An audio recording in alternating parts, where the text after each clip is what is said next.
যদি কোনো ভুল হয়ে যায় খবরদার আপনি হতাশ হবেন না। ভুল হয়ে গেলে কখনো হতাশ হবেন না। হতাশা শয়তানের পক্ষ থেকে আসে। কখনো হতাশ হবেন না। দেন ওযু করে জায়নামাজে দাঁড়িয়ে 2 রাকাত নামাজ পড়ে আল্লাহকে বলবেন, আল্লাহ আমার ভুল হয়ে গেছে, আমাকে মাফ করে দাও। পারা যাবে ইনশাআল্লাহ।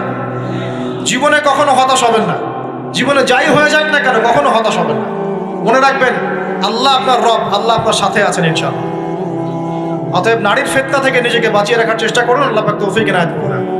আরেক শ্রেণীর ব্যক্তি আছে যাদেরকে আল্লাহ পাক আরশের ছায়া দিবেন। তারা কারা? যারা গোপনে আল্লাহকে স্মরণ করে কাঁদতে পারে। বলি সুবহানাল্লাহ। এখন এই দুটো হাদিসের মধ্যে যুবকদের অবস্থান কি পেয়েছেন? আচ্ছা, আরেকটা শোনাই এবার। নবী সাল্লাল্লাহু আলাইহি ওয়াসাল্লাম বলেছেন 5টা জিনিস আসার আগেই 5টা বিষয়কে মূল্যায়ন করো। 1, তোমার বার্ধক্য আসার আগেই তোমার যৌবনকে মূল্যায়ন করো। যৌবনের গুরুত্ব পেলেন তো এবার? তোমার মৌত আসার আগেই তোমার জীবনকে মূল্যায়ন করো। অসচ্ছলতা আসার আগেই সচ্ছলতাকে মূল্যায়ন করো।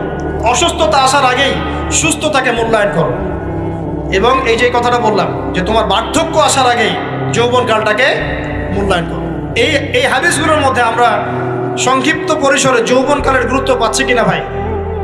এখন এই যৌবনকালটা আমাদের কাটানো উচিত আল্লাহ পাকের ইবাদতের মধ্য দিয়ে। আমরা সবাই জান্নাতে চলে গেলাম মনে করেন, আল্লাহ কবুল করুন। জান্নাতে যাওয়ার পরে কি সময় শেষ হয়ে যাবে না সময় আরো চলতে থাকবে? আচ্ছা, জান্নাতে যাওয়ার পরে 1 কোটি 2 কোটি 5 কোটি 10 কোটি 100 কোটি বছর পর এই জান্নাতীরা কি করবে, কি খাবে, কোথায় ঘুরবে, কোথায় ফিরবে, আল্লাহ রাব্বুল আলামিন এখনই সেটা জানেন। আলহামদুলিল্লাহ, বলেন আল্লাহু আকবার। আল্লাহকে চিনি একটু, আল্লাহ পাক এখনই সেটা জানেন, এই মুহূর্তে জানেন। যদি এখানে কোনো ভাই থাকেন ফর এক্সাম্পল